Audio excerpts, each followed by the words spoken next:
A kú déédé àsìkò yìí, kókó inú ìwé ìròyìn la mú wá fún yín láti inú àwọn ìwé ìròyìn ilẹ̀ Nàìjíríà. Orúkọ tèmi ni Ọmágbémisọ́lá Ọmọlọ́rọ̀mọdẹ̀. Ìdàrúdàpọ̀ bẹ́ sílẹ̀ lánàá níbi ìgbẹ́jọ́ lórí ẹ̀sùn ìbálòpọ̀ tí aṣòfin gbùngbùn Kogi Sínátọ̀ Natasha Akpoti-Uduaghan ń pè bí ìgbìmọ̀ olùbáwí ilé aṣòfin ṣe wọ àríyànjiyàn tó ní agbára pẹ̀lú mínísítà àná fún ètò ẹ̀kọ́ Oby Ezekwesili. Bí èyí ṣe ń lọ lọ́wọ́ ni àjọ elétò ìdìbò INEC fún aṣòfin Kogi yìí ní àǹfààní ìgbà díẹ̀ bí wọ́n ti bu ẹnu àtẹ́ lu ìwé ẹ̀dùn ọkàn petition tí àwọn kan kọ ránṣẹ́ láì tẹ̀lé ìlànà.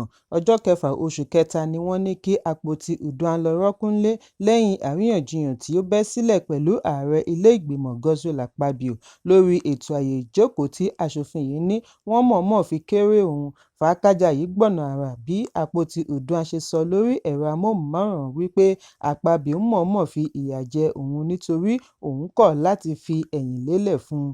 Lẹ́yìn èyí ni àwọn adarí ilé ní kí ó lọ rọ́kúnlé fún oṣù 6 tí wọ́n sì já gbogbo ẹ̀ṣọ́ gbà lẹ́yìn rẹ̀. Lẹ́yìn èyí ni Akpoti-Uduaghan ṣe àgbékalẹ̀ ìwé ẹ̀dùn ọkàn sí ọ̀dọ̀ ìgbìmọ̀ olùbáwí ní ilé aṣòfin Senate Committee on Ethics, Privileges and Petitions kí wọ́n tó gbọ́ ẹjọ́ rẹ̀ lánàá. Àpẹẹrẹ fi ojú hàn wípé ìgbẹ́jọ́ àná lè má so èso rere nígbà tí àwọn tí wọ́n ṣe àgbékalẹ̀ ìwé ẹ̀dùn láti gbùngbùn Kogi, Zubairu Yakubu, agbẹjọ́rò rẹ̀ Abiola Akiyode àti Ezekwesili fi ara hàn gẹ́gẹ́ bí ẹlẹ́rìí, fi ẹ̀sùn kan àwọn aṣòfin ilé ìgbìmọ̀ wípé wọ́n ń ṣègbè lẹ́yìn. Wọ́n ń rólé apá kan dápá kan sí pẹ̀lú bí wọ́n ṣe yanjú ẹ̀sùn ìbálòpọ̀ tí Akpoti-Uduaghan pè tako Akpabio. Yakubu ní báwo ni alága ṣe máa jẹ́ adájọ́ lórí ẹjọ́ rẹ̀ tí gbogbo ayé sì mọ̀ nípa rẹ̀? Kí ni kókó ẹ̀sùn tí à ń ṣe àgbékalẹ̀ nígbà tí ìdájọ́ ti wà nílẹ̀? Yakubu tẹ̀síwájú wípé àwọn aṣòfin kan dìrọ̀ mọ́ Akpabio, ìdí nìyí tí wọn kò ṣe fẹ́ sọ ojú abẹ níkòó.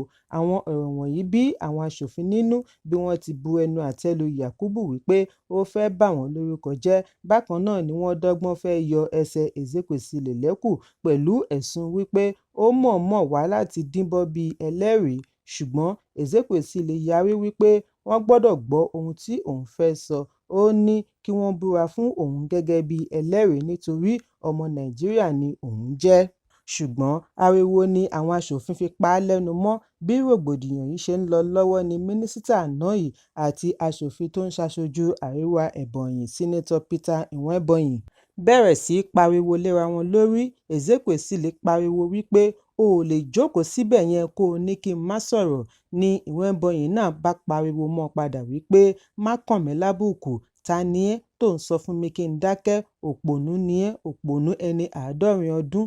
Don't insult me and you are telling me to keep my mouth shut up. Who are you? You must be a fool at 70. That is what you are. Nwebonyi tẹ̀síwájú wípé kí wọ́n dẹ́kun àti máa hùwà bíi ará ọjà. Ilé aṣòfin ìjọba àpapọ̀ rèé. Ó jẹ́ ìbànújẹ́ ọkàn wípé ẹ̀yin tẹ́ ẹ pé ẹ̀sùn ni ẹ kò ní ìgbàgbọ́ nínú ilé aṣòfin. Ó túmọ̀ sí wípé gbogbo àwọn nílé aṣòfin ni kò yẹ nípò aṣòfin. Lótìítọ́ gbogbo wa lọmọ orílẹ̀-èdè Nàìjíríà, ṣùgbọ́n nílé aṣòfin wọ́n gbọ́dọ̀ dá ẹ mọ̀ kí o tó lè sọ̀rọ̀. Òfin nìyẹn, ẹnìkan ò lè ṣàdédé máa sọ ọ̀rọ̀ láì gba àṣẹ. Lẹ́yìn èyí ni ìmásùn ẹ̀ sún ìgbẹ́jọ́ sí ọjọ́ mìíràn láì fi ọjọ́ sí i pẹ̀lú àkíyèsí wípé Akpoti-Uduaghan àti ìyàwó Akpabio ṣì lẹ́jọ́ ní ilé-ẹjọ́. Bákan náà ni wọ́n fìdí ẹ̀ múlẹ̀ wípé aṣòfin tí wọ́n ní kí ó lọ rọ́kúnlé kò sí níbẹ̀ láti gbèjà ara rẹ̀. Níbi tí Ezekwesili ti ń bá àwọn akọ̀ròyìn sọ̀rọ̀ lẹ́yìn ìpàdé ni ó ti bu ẹnu àtẹ́ lu ilé ìgbìmọ̀. Ó ní wọ́n mú òfin ilé ìgbìmọ̀ lọ́kùnkúndùn ju òfin orílẹ̀-èdè lọ, pàápàá jùlọ èyí tí ó bá ní í ṣe pẹ̀lú ẹ̀sùn ìbáwí àti ẹ̀dùn ọkàn. Ó ní àwọn aṣòfin ń sọ fún ará ìlú wípé òfin ilé aṣòfin nìkan ni àwọn lè tẹ̀lé. Òfin yìí bá tàpá sí àṣẹ orílẹ̀-èdè. Èyí kò ṣe ìtẹ́wọ́gbà rárá nínú ìṣèjọba tiwantiwa. Ẹ̀kúnrẹ́rẹ́ ìròyìn yìí wà nínú ìwé ìròyìn Punch tó jáde lónìí.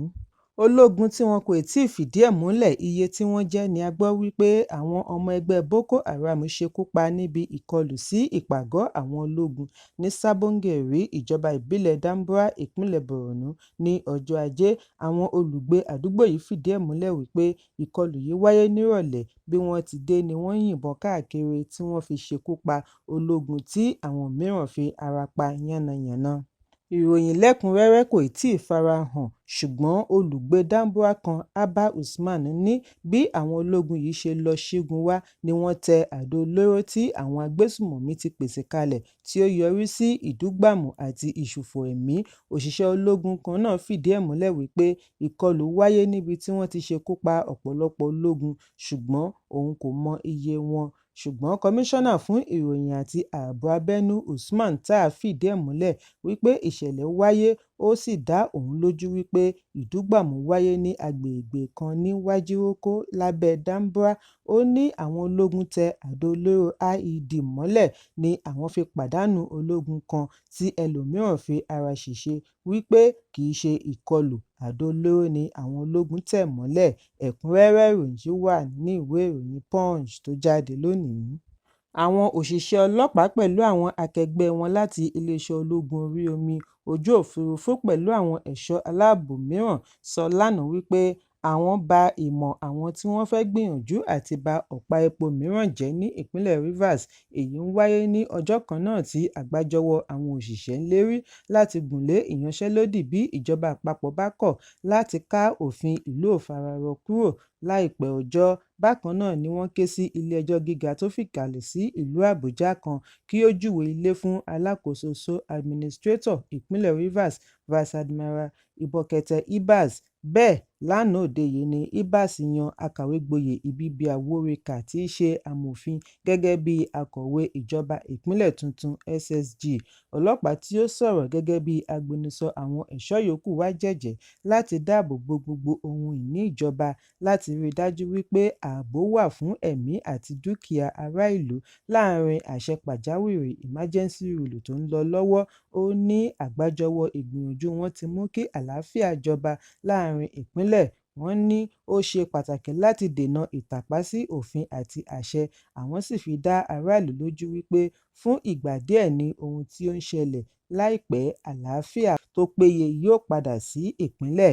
Ẹ̀kúnrẹ́rẹ́ ìròyìn yìí wà ní ìwé ìròyìn Vanguard tó jáde lónìí. Igbákejì ààrẹ ìjẹta Atiku Abubakar ti sọ gbangba wípé kò tíì sí àrídájú bóyá òun yóò bá wọn díje du ipò ààrẹ ní ọdún 2027. Atiku, tí ó ti díje du ipò ààrẹ lẹ́ẹ̀mẹ́fà, ni ó sọ èyí níbi ìfọ̀rọ̀wánilẹ́nuwò tí wọn kò tíì gbé sórí afẹ́fẹ́ pẹ̀lú Adesua Giwa Osagie. Ọ̀rọ̀ Atiku yìí ń wáyé lẹ́yìn ọjọ́ díẹ̀ tí ó kéde wípé àwọn ti ṣe àgbékalẹ̀ ẹgbẹ́ adarí alátakò, Coalition of Opposition Leaders, pẹ̀lú èròǹgbà àti ṣí ẹgbẹ́ òṣèlú All Progressives Congress tí ààrẹ Bọ́lá Tinubu ń darí nípò. Nígbà tí wọ́n béèrè bóyá yóò díje níbi ìdìbò tó ń bọ̀ lọ́nà, Atiku ní òun kò mọ̀ nítorí àwọn gbọ́dọ̀ kọ́kọ́ pèsè ààyè sílẹ̀ ju ti àtẹ̀yìnwá lọ nínú ìtàn òṣèlú orílẹ̀-èdè, pàápàá jùlọ láti ìgbà tí wọ́n ti dá ìjọba tiwantiwa padà. Ó ní òun kò tíì fìgbà kankan rí ibi tí ọmọ orílẹ̀-èdè ti ń pòǹgbẹ ìjọba àti adarí gidi ju ìsinyìí lọ. Atiku ní àwọn ní irúfẹ́ ètò ìdìbò yìí ní ọdún 2014, àwọn 3 sí 4 níbi tí ẹnìkan ti jáwé olúborí lẹ́yìn tí àwọn ṣe àtìlẹ́yìn fún un.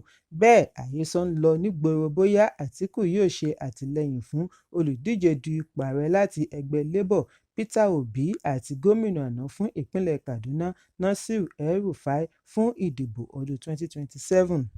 Èyí ń wáyé bí Atiku ṣe ṣe àpèjúwe ààrẹ ilé-ìgbìmọ̀ Godswill Akpabio ní oníwà ìbàjẹ́ corrupt. Atiku fi ẹ̀sùn kan Akpabio wípé ó jẹ́ oníbàjẹ́ adarí tí ó ní ìtàn lórí ìtàbùkù sí obìnrin. Igbákejì ààrẹ ìjẹta sọ ọ̀rọ̀ láti fi fèsì sí ẹ̀sùn ìbálòpọ̀ tako Akpabio àti bí ilé-ìgbìmọ̀ ìjọba àpapọ̀ ṣe bu ọwọ́ lu àṣẹ pàjáwìrì State of Emergency ní ìpínlẹ̀ Rivers.